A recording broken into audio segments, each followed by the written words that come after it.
Au nom du Père et du Fils et du Saint-Esprit. Amen. La paix de Jésus soit dans votre maison, sa paix et sa joie. Alléluia. Mais j'espère que vous avez fait une bonne entrée en carême, avec les cendres sur le front d'hier. Si vous n'avez pas pu y aller, eh bien, sachez que vous pouvez encore aller à l'église et demander à votre prêtre, ou à n'importe quel prêtre qui en aurait avec lui, les cendres, pour vous faire poser les cendres par le prêtre, ou ça peut être aussi posé par une autre personne, bien sûr, qui est en contact avec le prêtre. Donc, c'est encore possible, n'attendez pas non plus la fin du mois. Et lisons le Saint-Évangile selon Saint Luc, chapitre 9, versets 22 à 25. Alléluia. Que ta parole, ô Jésus, rentre dans mon esprit, que ma bouche proclame ta parole et que mon cœur l'accueille. Amen.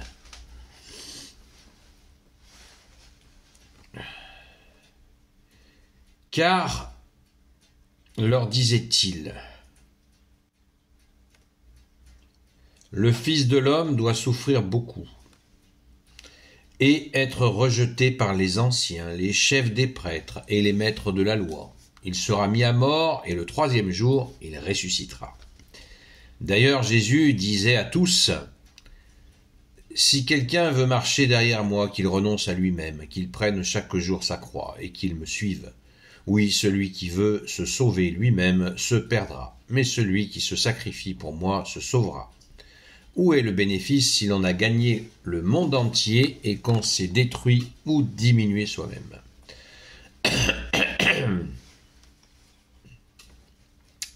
Eh bien, voilà ce qui nous est proposé de méditer ce matin. Mais on va continuer parce qu'il y a un indice. Celui qui rougira de moi et de mes paroles, le Fils de l'homme aussi rougira de lui quand il viendra dans sa gloire avec le Père et les anges et les saints anges. Je vous le dis, en toute vérité, il en est parmi vous, ceux qui sont ici présents, qui ne mourront pas sans avoir vu le royaume de Dieu. Donc, cette annonce de Jésus, de sa passion, c'est-à-dire sa crucifixion, merci Jésus de t'être offert pour nous, et de sa résurrection, elle est faite à plusieurs reprises. Jésus annonce la couleur, que ça va être douloureux et victorieux. Merci Jésus. Jésus ne triche pas. Il annonce bien les choses. Et à qui l'annonce-t-il? Aux disciples, aux apôtres, aux disciples.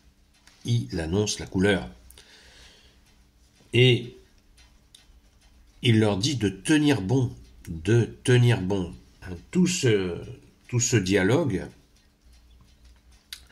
c'est pour bien dire aux apôtres et aux disciples, tous ceux qui veulent le suivre, que ça va être difficile et qu'ils auront certainement donc des persécutions, puisque Jésus dit, celui qui rougit de moi et de mes paroles, le Fils de l'homme aussi rougira de lui quand il viendra dans sa gloire avec le Père et les saints anges.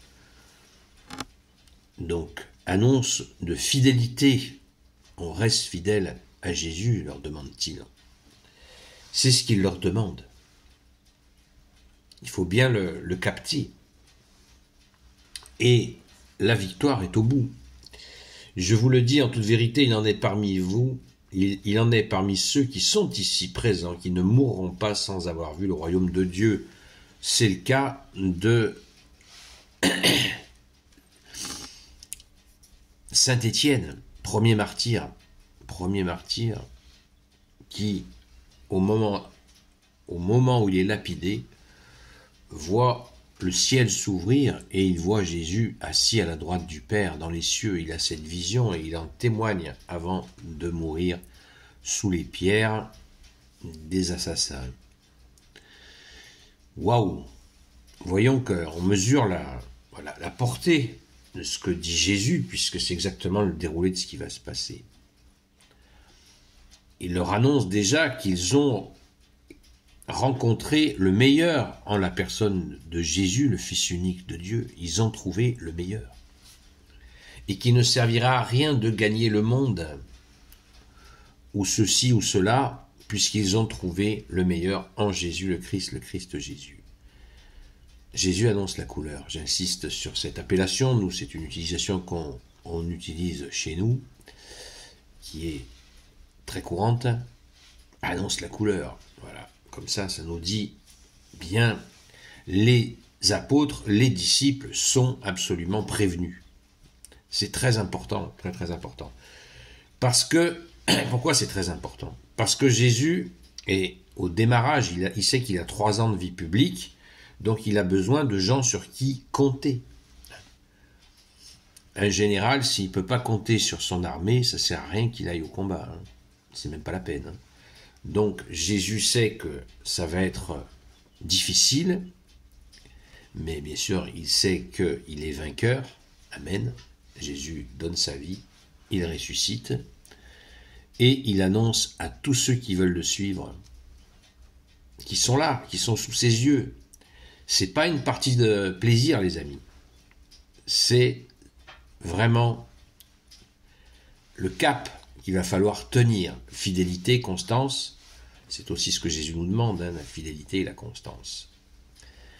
Donc, rendons grâce, les amis, de voir comme Jésus prend la peine de bien expliquer les choses afin que personne ne se sente trompé ni mené sans savoir où ils vont. Ils vont vers le royaume des cieux. Alléluia. Merci Jésus de bénir tes saints apôtres et tes saints disciples qui t'ont suivi et qui n'ont pas reculé, à l'image de notre chère sainte patronne, Sainte Marie-Madeleine, qui n'a jamais reculé dès l'instant où elle a rencontré Jésus. Elle a toujours foncé. On la retrouve d'ailleurs au pied de la croix avec notre Sainte Mère Marie, le disciple que Jésus aimait, Saint Jean, et aussi Marie Cléophas. Vous voyez, elle est simple. Et c'est pour ça Sainte Marie-Madeleine a servi de modèle à de nombreux saints et saintes. Alléluia. Gloire soit au Père et au Fils et au Saint-Esprit, maintenant et toujours, et pour l'éternité. Amen. Ô Jésus, toi qui peux tout et qui porte tout, toi le Sauveur, toi l'Emmanuel, je te confie toutes celles et ceux qui regarderont cette vidéo, ainsi que leurs proches, selon ta seule volonté, ô Jésus. Sainte Marie, Reine des cieux, toi l'Immaculée Conception, toi qui écrases le serpent, toi qui as la lune sous tes pas, toi notre Mère, Notre-Dame. Saint Joseph, toi le juste et le saint, toi le sage, toi la terreur des démons, toi le saint gardien de la Sainte Église catholique apostolique, Sainte Marie-Madeleine, notre chère Sainte Patronne, et vous, tous les saints et saintes, amis de Jésus, Saint Michel Archange, Saint Gabriel Archange, Saint Raphaël Archange, et vous, tous les anges qui servez Jésus, je vous confie toutes celles et ceux qui regarderont cette vidéo, ainsi que leurs proches, selon ta seule volonté, ô Jésus. La paix de Jésus soit dans votre maison. N'oubliez pas, le carême catholique, le Saint Carême catholique n'est pas le Ramadan, ce n'est pas qu'une histoire de nourriture, c'est avant tout les 2 mots qu'a prononcé Jésus avant d'entrer au désert: convertissez-vous et croyez en la bonne nouvelle. Saint Marc, chapitre 15, Saint Marc, Saint Évangile selon Saint Marc, chapitre 1, verset 15. À très vite.